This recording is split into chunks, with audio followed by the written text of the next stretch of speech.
Una vez tras otra tendremos que enfrentarnos con la influencia de hombres que estudian ciencia de origen satánico, a través de las cuales Satanás está trabajando para reducir a la nada a Dios y a Cristo. Tanto el Padre como el Hijo tienen una personalidad. Cristo declaró: yo y el Padre, uno somos. Al culminar este estudio, aconsejo volver a leer esta cita de introducción para comprender cómo Dios continúa advirtiéndonos de la obra de engaño de Satanás.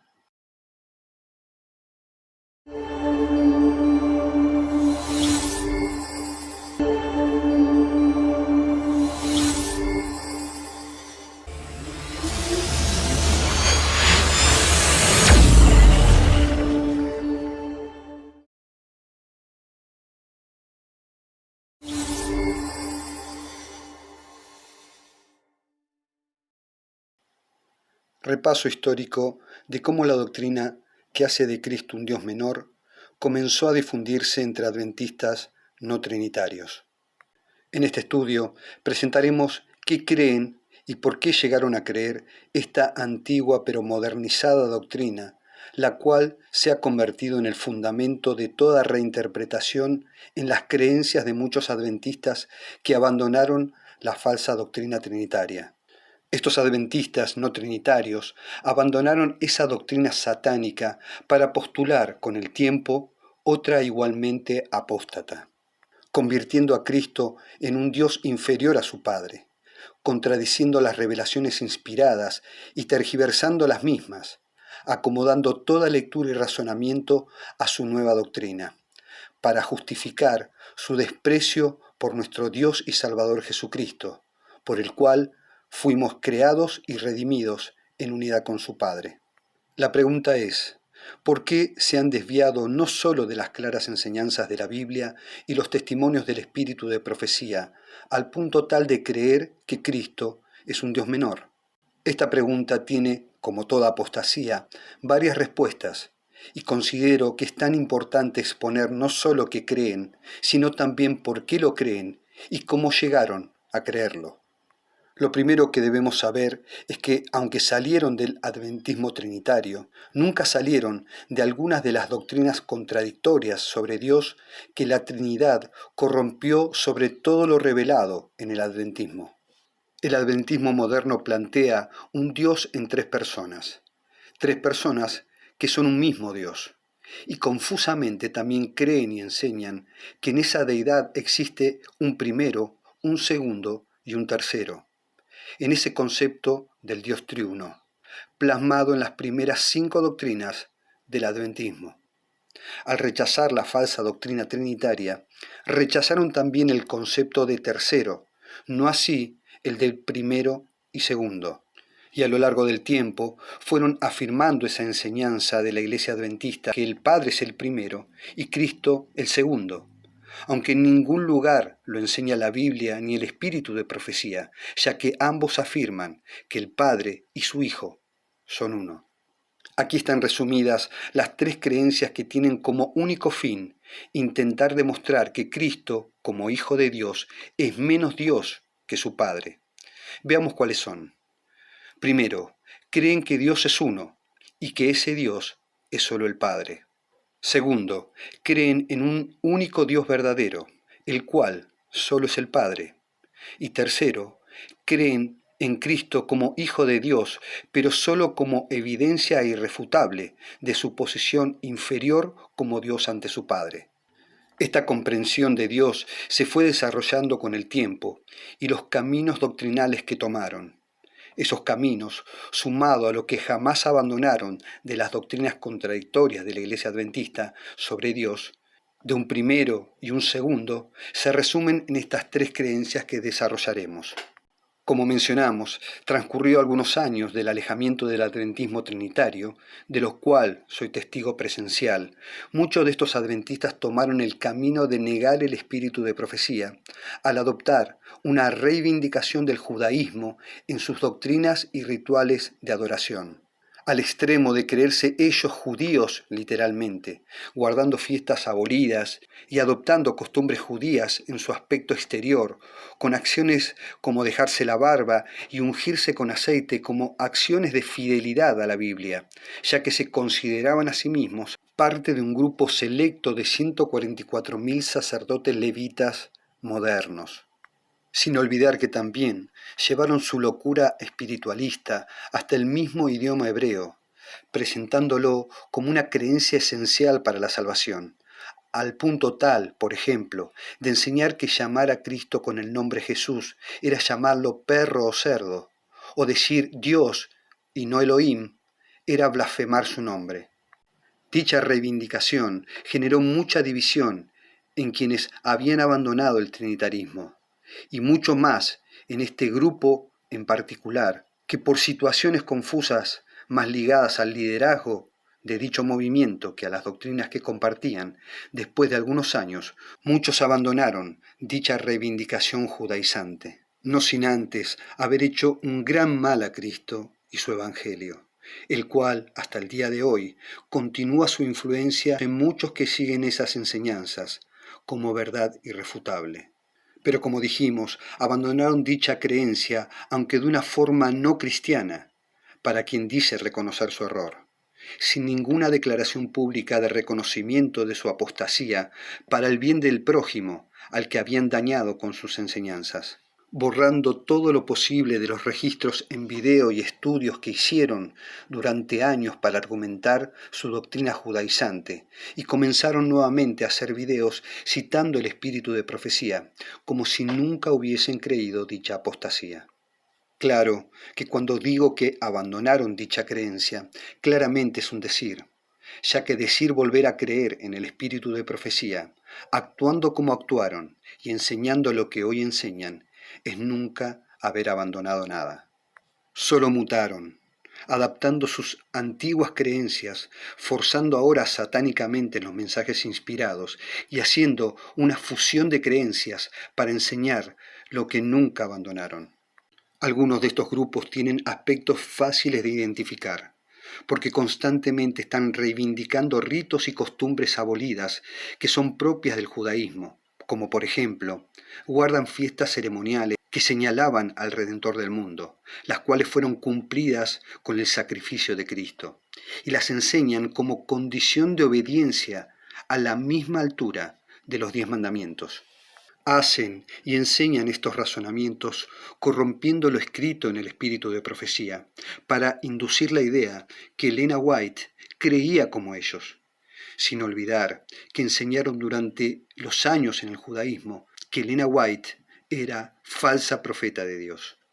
Indudablemente, ser de alguna forma creadores y promotores de una doctrina como esta fijó más profundo en sus mentes la idea que sus propios razonamientos son una verdad incuestionable. La doctrina que enseña que Cristo no es Dios como el Padre, que llevó a Israel a ser desechado como pueblo apartado de Dios, fue por creer ellos que sus razonamientos sobre Dios eran verdad absoluta, al punto tal de perseguir y matar a Cristo por ser Dios, ya que es importante entender que esa fue la causa por la que Cristo fue perseguido y crucificado. Leamos. Al pedido de sus discípulos, muéstranos al Padre y nos basta, pudo contestar, tanto tiempo hace que estoy con vosotros y no me has conocido, Felipe. El que me ha visto a mí, ha visto al Padre. ¿Cómo pues dices tú, muéstranos al Padre? Yo y el Padre uno somos. La gran acusación de los fariseos contra Jesús era, tú, siendo hombre, te haces Dios, y por esa razón procuraban apedrearlo. Cristo no buscó excusas para esa supuesta pretensión de su parte. No dijo a sus acusadores, me entendiste mal, no soy Dios. Estaba manifestando a Dios en la humanidad. Sin embargo, él era el más humilde de todos los profetas y ejemplificó en su vida la verdad, de que mientras más perfecto sea el carácter de los seres humanos, más simple y humilde serán. Al leer las inspiradas palabras del Espíritu de profecía, podemos ver cómo Cristo exponía no solo su relación parental con su Padre, también qué significaba esa relación, la cual entendieron perfectamente los fariseos y por esa razón intentaban matarlo, hasta que tristemente para ellos como pueblo lo consiguieron. Cristo, aunque tenía nuestra naturaleza humana con todas sus limitaciones, tenía pleno entendimiento de su naturaleza divina. Y esa naturaleza divina implicaba su igualdad y unidad como uno con su Padre. Cristo declaró ser el Hijo de Dios, y los fariseos entendieron claramente cuál era la declaración de Cristo, la de ser Dios. Y es ese el fundamento del rechazo de Cristo. Israel no aceptó que Dios pudiese tomar nuestra naturaleza, pero sí entendían perfectamente que decir ser hijo literal de Dios era ser Dios. De la misma forma, estos grupos y personas reivindican hoy dicha negación judaica sobre Cristo, aceptándolo solo como hijo de Dios, pero no como verdadero Dios. Porque creen, como dijimos en una de sus creencias, que ser hijo es una cualidad de inferioridad. Y lo hacen resaltando desmedidamente la condición de Cristo como Hijo de Dios, como una realidad que en sí misma debe ser entendida como evidencia de inferioridad ante su Padre. Algo para aclarar sobre la palabra Dios es que dicha palabra es intercambiable cuando se habla del Padre y su Hijo, y se refiere tanto a lo que es Dios en el sentido más perfecto de su naturaleza, Dios es amor, como también a la expresión de su naturaleza como ser divino. Dios es todopoderoso. Para permitir que Dios mismo nos revele esta verdad, leamos una cita inspirada donde la palabra Dios es intercambiable entre el Padre y su Hijo. Dios es uno con el Padre, pero Dios y Cristo son dos personas distintas. Lean la oración de Cristo registrada en el capítulo 17 de Juan y encontrarán este punto claramente presentado. Cuán fervorosamente oró el Salvador para que sus discípulos pudieran ser uno con Él, así como Él era uno con el Padre. Al leer esta cita inspirada en comparación con esta doctrina que hace de Cristo un Dios menor, según estos autodefinidos pastores, ministros o presentadores de la verdad presente, podemos tristemente, pero claramente ver la inductiva e irracional manipulación que constantemente hacen cuando leen el espíritu de profecía, del valor que le dan a la palabra Dios cuando señala al Padre y el disvalor cuando la palabra Dios señala a Cristo. Leamos otra cita. La obra de Cristo consistió en revelar al Padre como un ser misericordioso, compasivo, lleno de gracia y de verdad. El unigénito Hijo de Dios disipó la sombra infernal con que Satanás había rodeado al Padre y afirmó: yo y mi Padre uno somos. Miradme y contemplaréis a Dios. Las palabras inspiradas nos recuerdan qué significa la declaración de Cristo, ser uno con el Padre. Más allá de su unidad en naturaleza con nosotros, Cristo es Dios. Al contemplarlo, es contemplar al Padre, porque Él es igual al Padre, la misma imagen de su sustancia. Sus palabras son: miradme y contemplaréis a Dios. La única revelación de distinción entre el Padre y su Hijo es que son dos personas distintas. Ninguna característica como seres divinos los distingue. En amor, naturaleza, carácter, designios, propósitos, poder o autoridad, son un solo Dios. Quería también, en este estudio, dar un ejemplo de la conductista y maliciosa enseñanza que también implica que Cristo, por ser Hijo de Dios, es menos Dios que su Padre, utilizando la condición de pecado de la humanidad para justificar lo injustificable. Primero expongamos lo que creen. Razonemos lo siguiente. Quienes niegan a Cristo igual al Padre dan este ejemplo. Dicen que un hijo humano está bajo la autoridad de su padre humano, porque su Padre es mayor que su Hijo. Esta comparación se enseña como una evidencia de la relación entre Cristo con su Padre.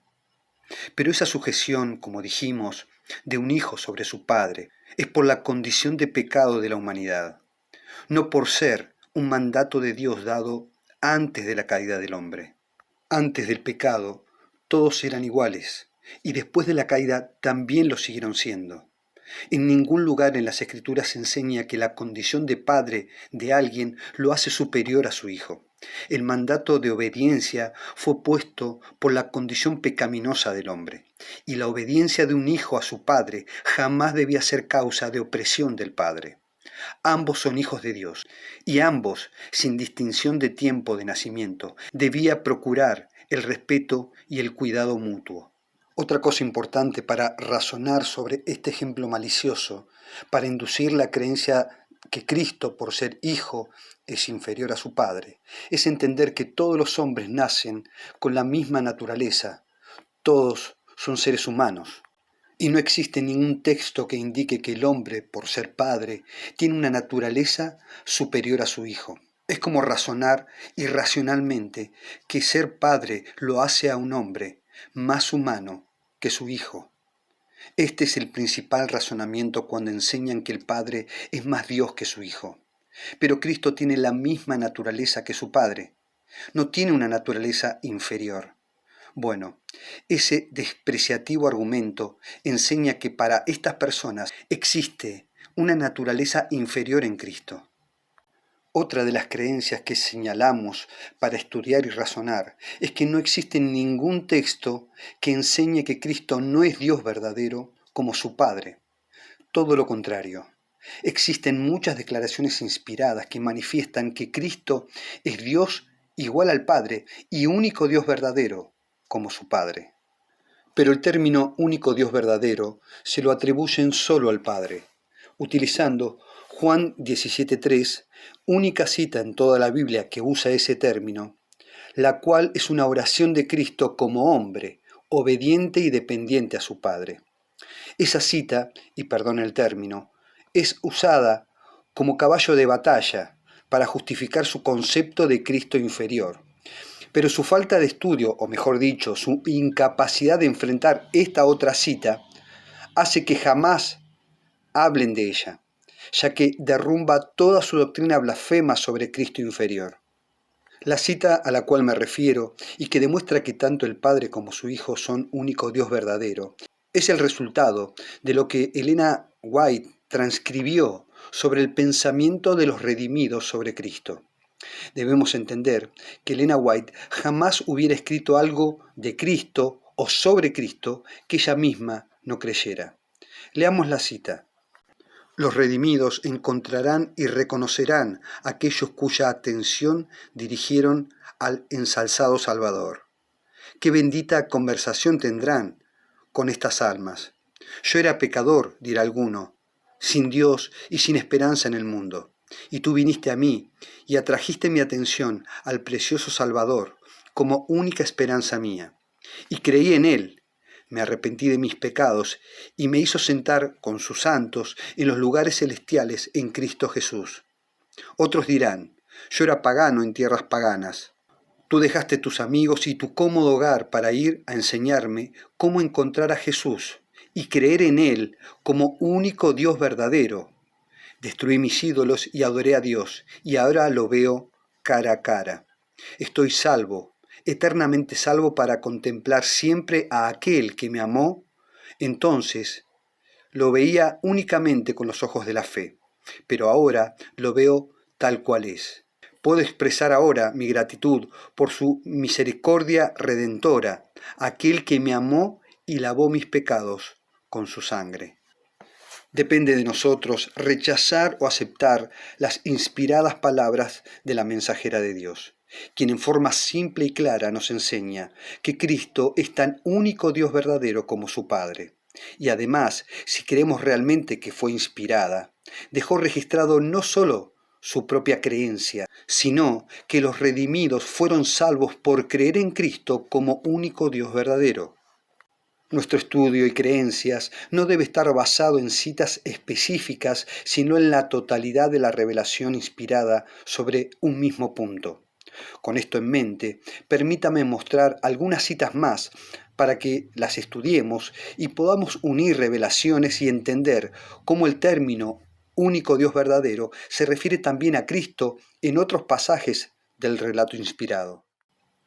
De este modo, entonces, el Señor promulgó su ley en medio de una terrible majestad desde la cima del Sinaí, para que su pueblo creyera.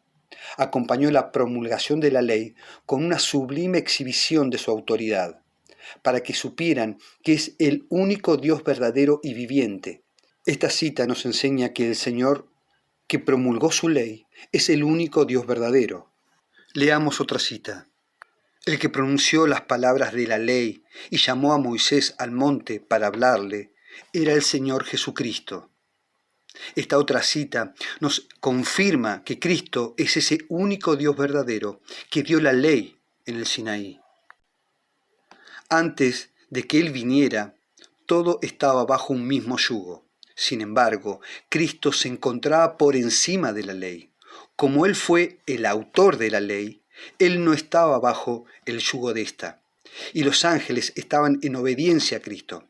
Él podía venir como uno igual al Padre y abrir su corazón a toda aflicción, pena, pecado y miseria.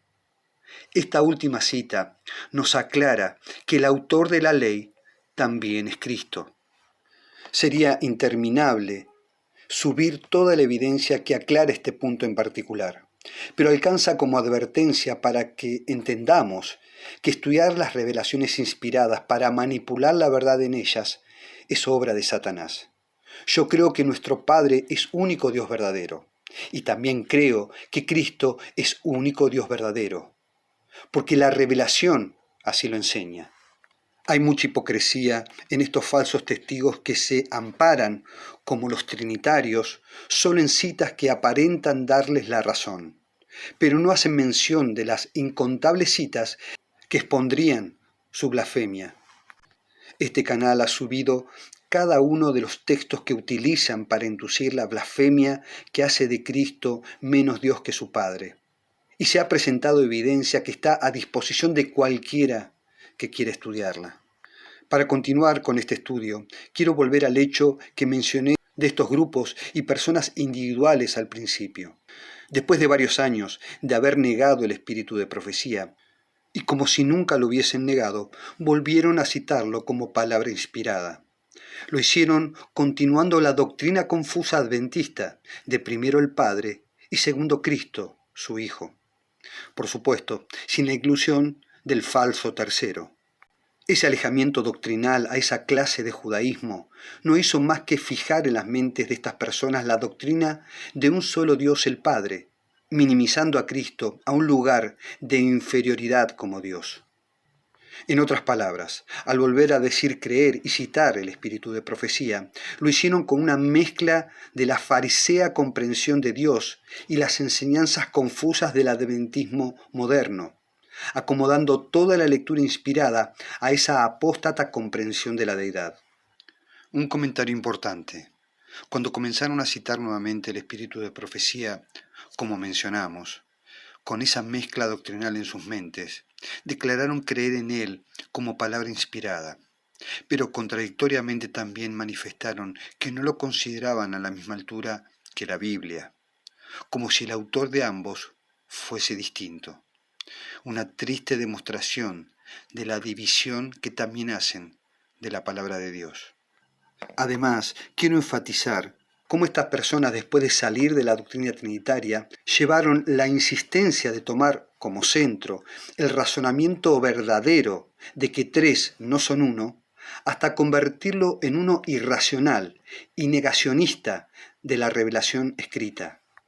Por ejemplo, al presentar evidencia sobre la falsa creencia y doctrina trinitaria que postula tres son uno, lo hicieron durante tanto tiempo hasta irse al punto extremo de negar que dos sí son uno, como claramente la revelación lo manifiesta. Leamos otra declaración del espíritu de profecía que expresa la unidad del Padre y su Hijo, siendo dos personas que son uno, en todo lo que define la palabra Dios. Antes de la aparición del pecado, había paz y gozo en todo el universo.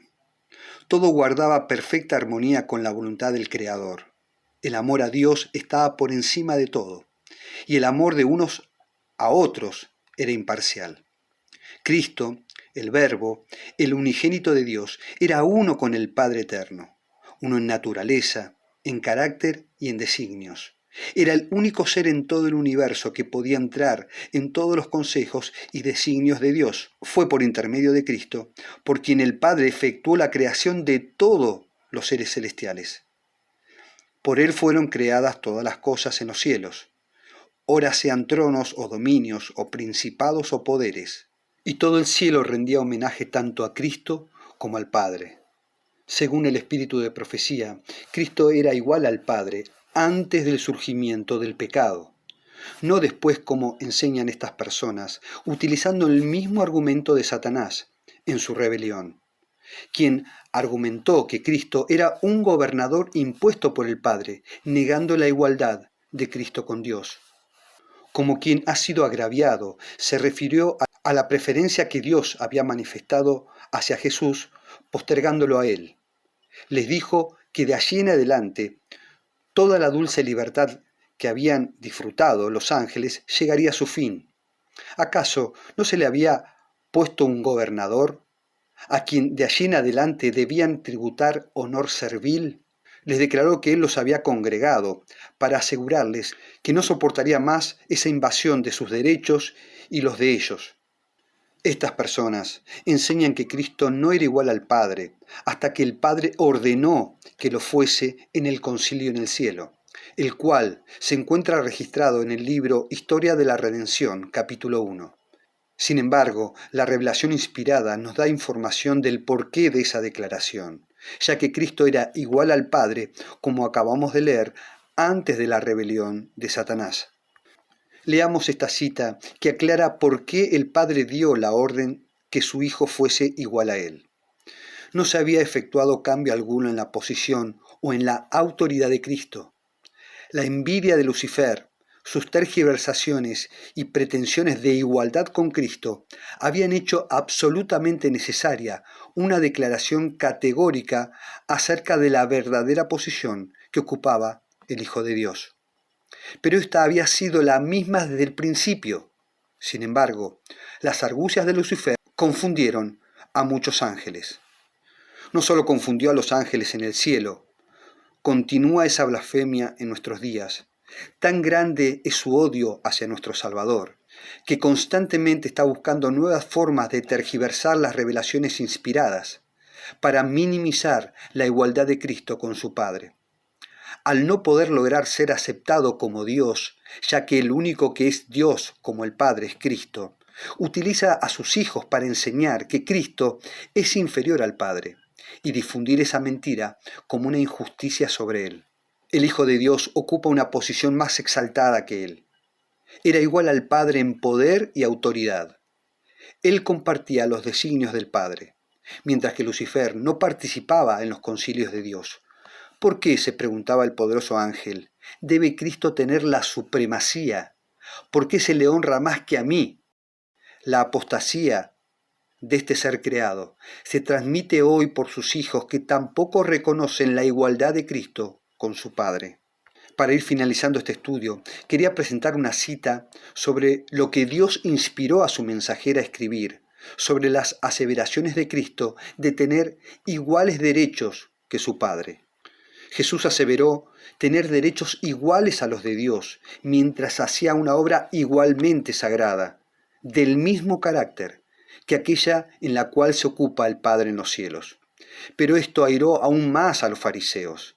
No solo había violado la ley a juicio de ellos, sino que al llamar a Dios mi Padre, se había declarado igual a Dios. El derecho de Cristo, según lo manifiesta la pluma inspirada, es por hacer una obra igualmente sagrada, del mismo carácter que la del Padre. Esta declaración puede parecer poco significativa para aquellos que creen que un ser inferior al Padre puede rescatar a la humanidad de la muerte eterna. Sin embargo, el espíritu de profecía, incontables veces y en contextos diferentes, presenta con claridad la igualdad de Cristo y su Padre. Leamos 2 citas más. El sello del pecado en el alma puede ser raído solamente por la sangre del sacrificio expiatorio. No se requirió una ofrenda menor que el sacrificio de aquel que era igual al Padre. Puesto que la ley divina es tan sagrada como el mismo Dios, solamente uno igual a Dios podía expiar su transgresión. Tan desvirtuado es el concepto que tienen de Cristo, que como dijimos, utilizan similares argumentos a los del mismo Satanás. Dicen exaltar al Padre enseñando que su Hijo es menor Dios que Él. Y eso es un insulto al sacrificio del mismo Padre, ya que nuestro Padre dio a su Hijo, porque solo su Hijo es igual a Él. Y no deberíamos nosotros minimizar sus acciones como una falta de comprensión de la verdad, sino como una planificada y decidida manipulación de la verdad, para negar a Cristo como el Dios de nuestra salvación. Tanto han expuesto como razonamiento en la constante búsqueda de su doctrina despreciativa de Cristo inferior, hasta llegar a decir que sus palabras en Juan 3:16, las cuales expresan que el Padre envió a su Hijo, son otra evidencia que Cristo es menor que su Padre, por ser enviado por su Padre como mayor, negando con esa argumentación no solo el sacrificio infinito de Cristo al venir voluntariamente por amor a nosotros, sino enseñando con el mismo que la justicia que obra por la libertad de la elección no existe, ya que enviado significa para estas personas obligado. Leamos la palabra de Dios. El Hijo de Dios vino voluntariamente a realizar la obra de la expiación. No pesó sobre él ningún yugo obligatorio, porque era independiente y superior a toda ley. Únicamente Cristo estaba libre de la exigencia de la ley, para emprender la redención de la especie pecaminosa. Tenía poder para deponer su vida y para volverla a tomar, el cual, siendo en forma de Dios, no tuvo por usurpación ser igual a Dios. No solamente el espíritu de profecía es contundente sobre el sacrificio voluntario de Cristo, sino que además, como ya estudiamos, por ser Cristo también autor de la ley, estaba por sobre la ley para poder ponerse bajo esa misma ley que creó con su Padre y hacerse obediente hasta la muerte para rescatarnos. El Evangelio es simple, no simplista. Pregonar, como muchos lo hacen, que deben leer las Escrituras y aceptarlas literalmente como están escritas, como muestra de obediencia a Dios, es muchas veces el lazo que esconden para enseñar sus propias doctrinas, utilizando razonamientos humanos, pero ninguna sabiduría de Dios. Para finalizar, este estudio tiene como objetivo permitirle a Cristo, el gran Maestro, nos eduque sobre sí mismo a través de todas sus revelaciones.